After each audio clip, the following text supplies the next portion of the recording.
Last time we met, we spoke about the advent of pulp paper making and how it changed both the paper and writing industry in one fell swoop.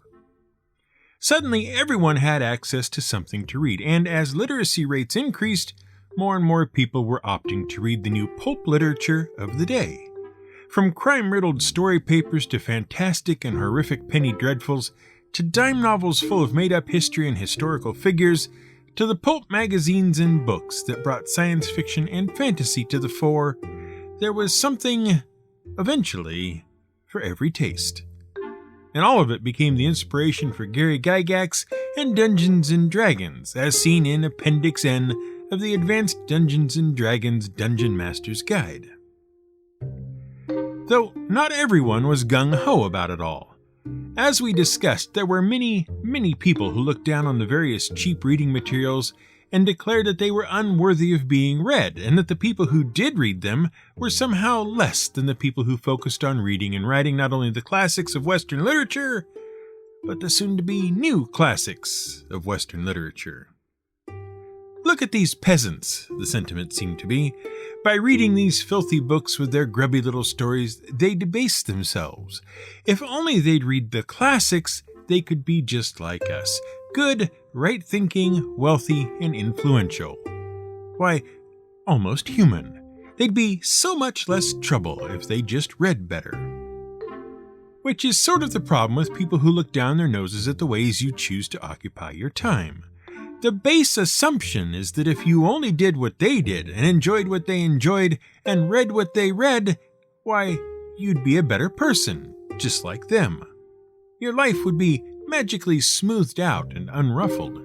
You'd be able to think clearly and make better decisions, and then you'd be a valued and valuable member of society.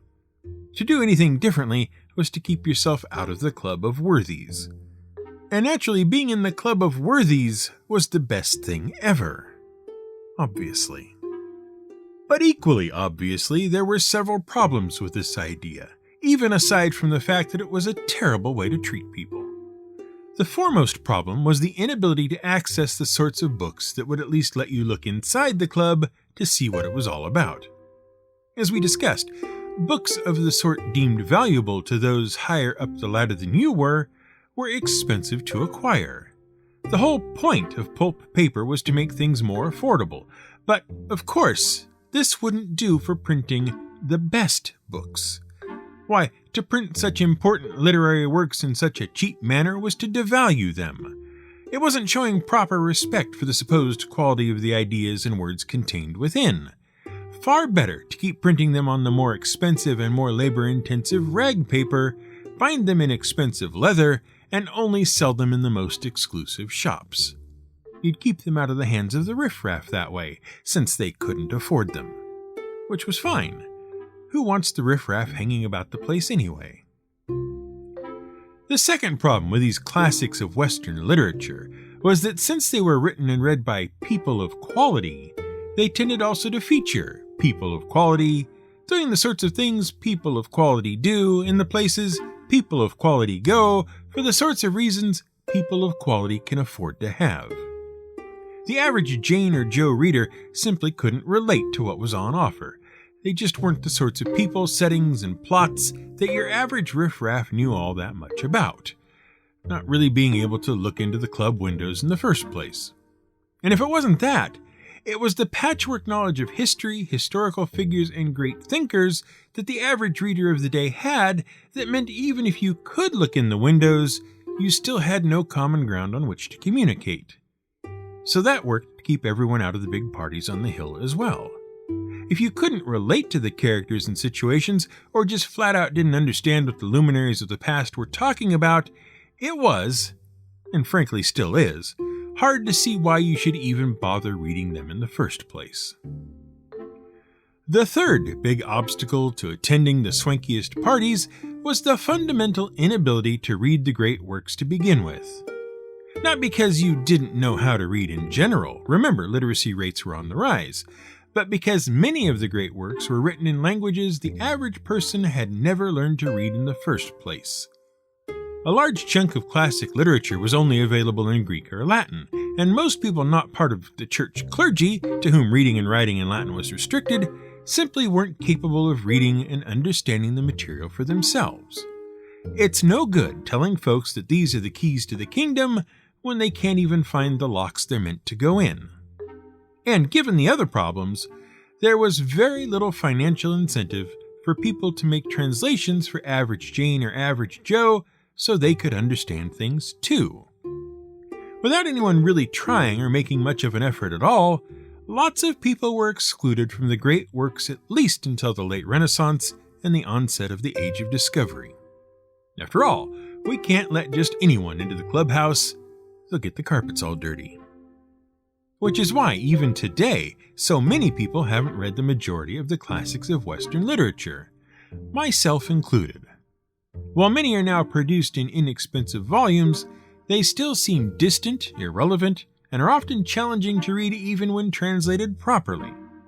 Besides which, they all suffer from another problem that prevents the average reader from picking them up and getting into them. What's a classic book? How did it get to be a classic? And what's the point of reading one anyway? This is GM Word of the Week, and I'm Fiddleback. We call a lot of things classic. There are classic works of literature, classic films, classic TV shows, and even classic Coke. But what does anyone mean when they say the word classic and then attach it to some sort of noun? And are we all supposed to just nod and agree whenever we hear it? If we turn to the classic reference work, Merriam-Webster's Collegiate Dictionary, 11th edition, a publication that has been around in one form or another since 1828, and which I am currently using in its online version, though the classic Dead Tree version sits on the shelf not a foot away from me, we almost immediately encounter a problem.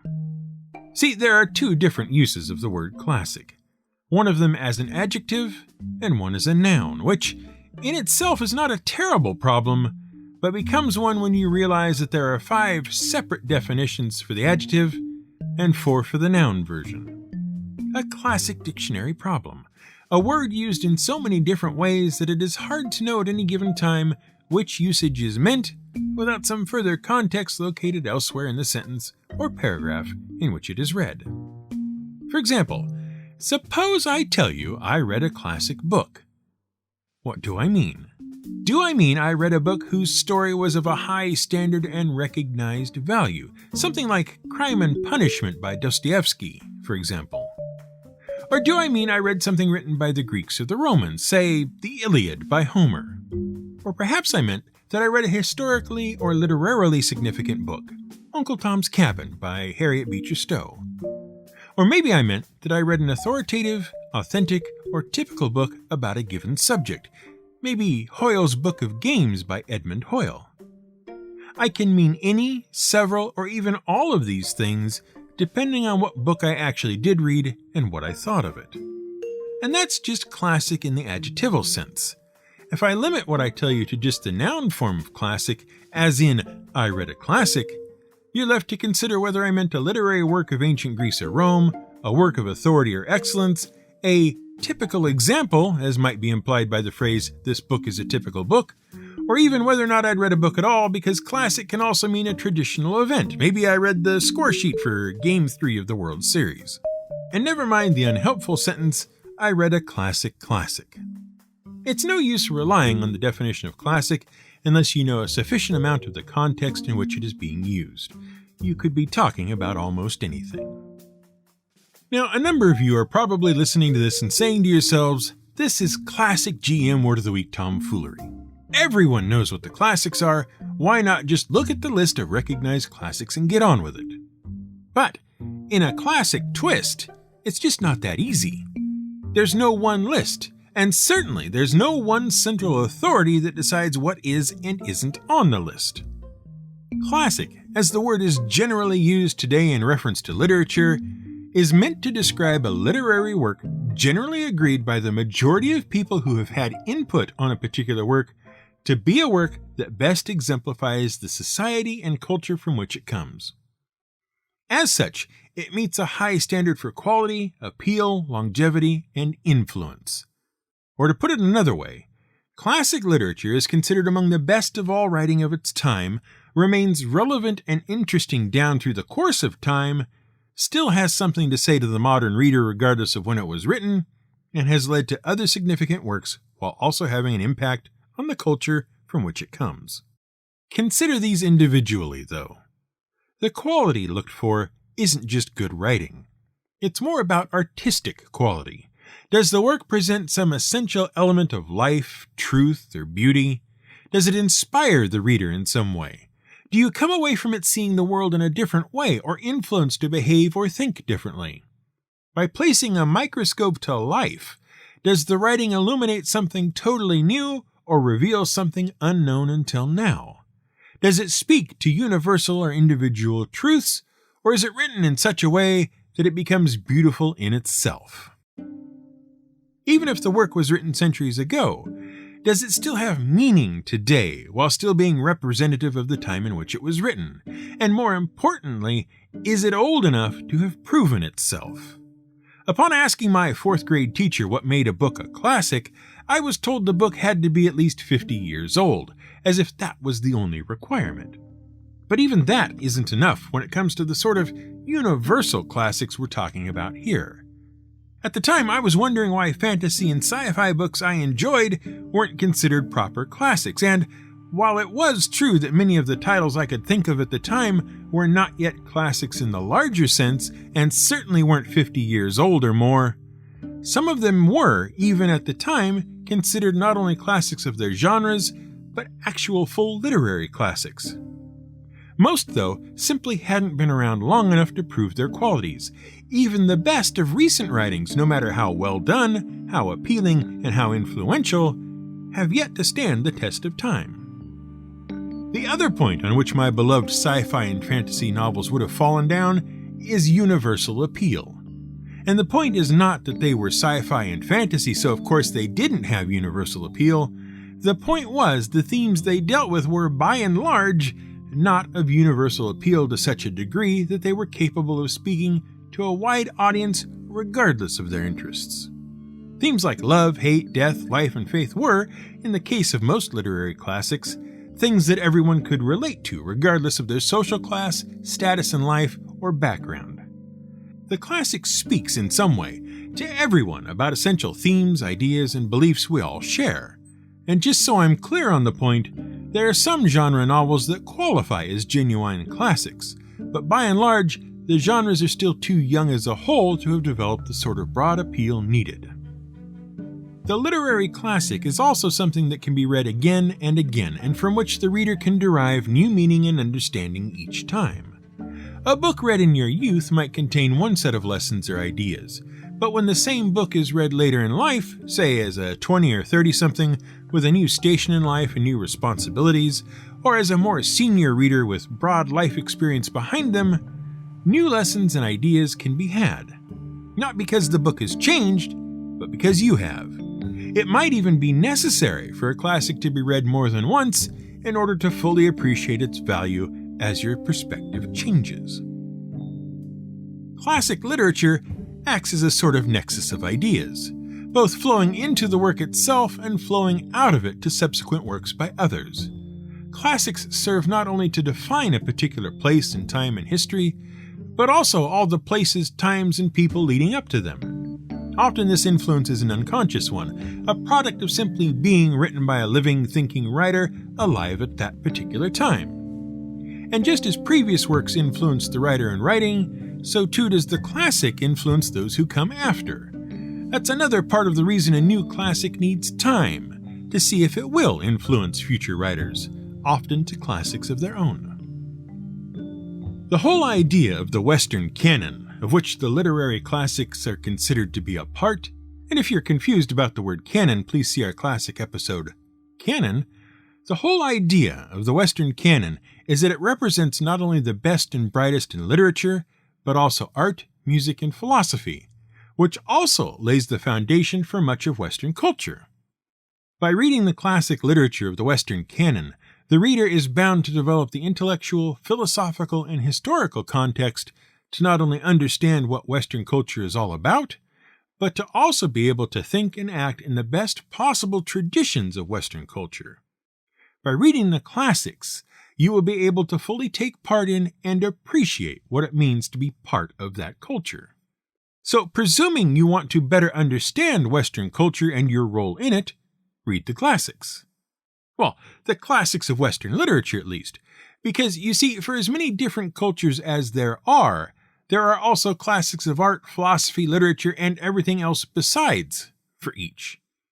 Each culture produces foundational works which help define and explain the place of the participants of that culture within their own society and in relation to others.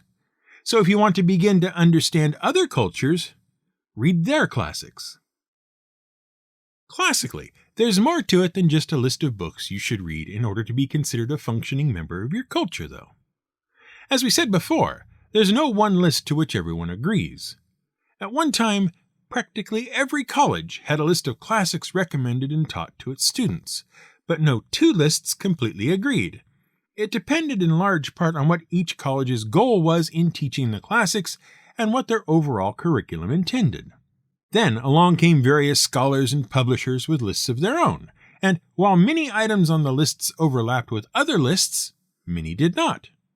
However, overall, the goal was to achieve something called a classical education, which everyone agreed was important and never argued about ever, especially since the definition of classical education changes practically any time someone brings it up.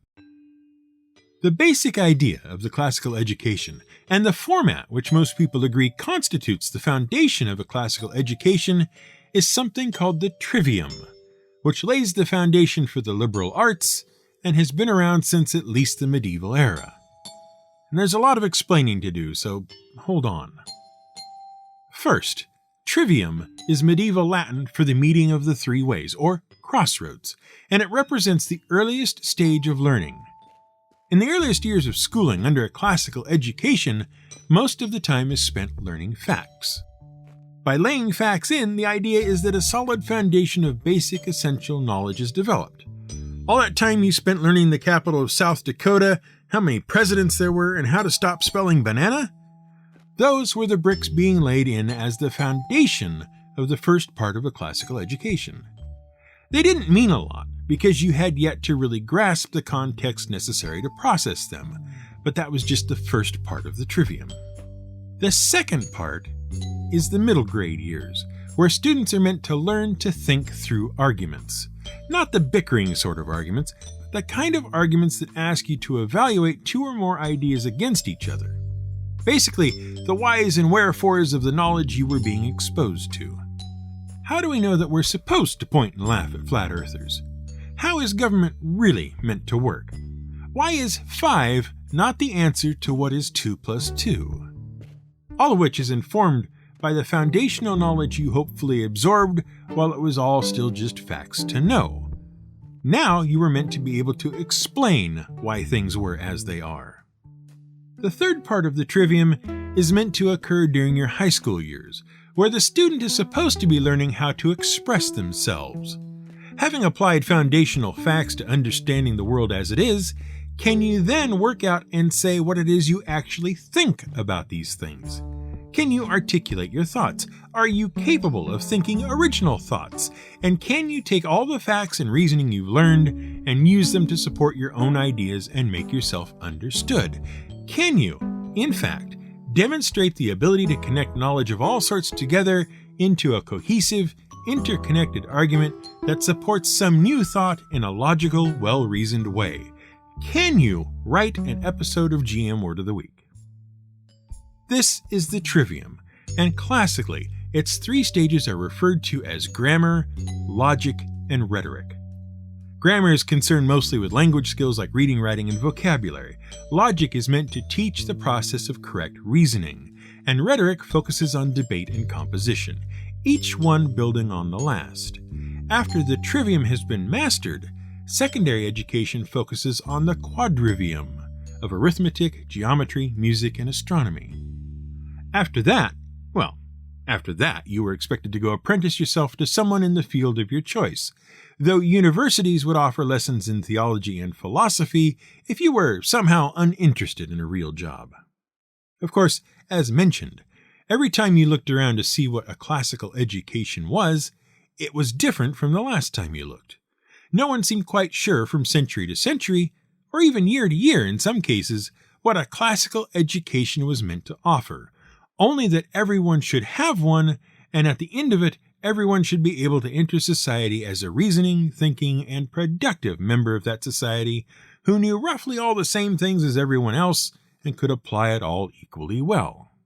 The heart of a classical education was, of course, the ability to read and be well read, which is where the Western canon and classical literature came in. If you read the right books and thought about them the right way, you'd be practically guaranteed to have a successful life, because you would be able to read and write on a variety of subjects, using logic and reasoning learned in the classics to express yourself clearly and correctly as demonstrated by those same classics. It all hangs together and feeds itself, or was meant to, based on the ability to read classic literature. But what should you read? What was essential to know and understand? What was the base you should lay to work up from? Well, most everyone agrees there should be some Aristotelian ethics in there, along with Plato's dialogues, just to get the thinking right. Certainly you want Homer's Iliad and Odyssey, Sophocles, Euripides, and Aristophanes to get in some early playwrights. Aesop's fables would probably provide a minimum baseline of ethics backed up by Plutarch. As for the Roman writers, Cicero for rhetoric and philosophy among other things, and definitely Virgil for his early poetry, along with Ovid. Don't forget Beowulf, get Dante in there, a little Machiavelli of course, definitely read Don Quixote, La Morte d'Arthur, and the Canterbury Tales, some guys named Marlowe, Shakespeare, and Johnson for those plays, Isaac Walton's Complete Angler, Milton's Paradise Lost, Defoe's Robinson Crusoe, and pretty much everything by Jonathan Swift. You'll want all of Montaigne's essays, Voltaire's Candide, Goethe's Faust, Hugo's Les Miserables, and Balzac's The Girl with the Golden Eye, among others. Grab most anything by Ibsen, Blake, Wordsworth, and Coleridge, Jane Austen, of course, but also Elizabeth Gaskell, Mary Shelley, and the Brontes. Lewis Carroll, Charles Dickens, and Robert Louis Stevenson all have their place, as does Bram Stoker, the brothers Grimm, and Oscar Wilde. Dostoevsky, Tolstoy, and Chekhov get you some Russians. Nietzsche for, well, Nietzsche. And for the Americans, you want Irving, Cooper, Emerson, Hawthorne, Melville, Poe, Longfellow, Alcott, Henry James, Mark Twain, and Emily Dickinson. And that's not even a complete classics list. That's just one cherry-picked list from a selection of hundreds. Which even then isn't completely inclusive, because anyone can produce a list of books that should be read as classics. The major publishing houses certainly maintain numerous lists of classics, both old and new. In particular, Penguin Publishing is known for their line of Penguin Classics, which includes not only authors like Ovid, but also Wu Chengyin and the classic Chinese mythology of the Monkey King, along with 1001 Nights, and collections of regional short stories and works by Hemingway, Joan Didion, right next to A.A. Milne's Winnie the Pooh stories. Or perhaps the Everyman Library is more your thing, containing as it does works from Benjamin Franklin, Kafka, Victor Hugo, John Muir, Sun Tzu, and a wide selection of other voices. Even better, if you're in college, ask around about your college's Great Books program and see what they have on offer. These days you'll get quite a broad spectrum offering worth checking out. And so, in a classically classic wrap-up, use the word classic carefully. After all, you wouldn't want to see the Twilight series or 50 Shades of Grey on your future grandchild's university reading list. Oh, never mind. They already are. Classic.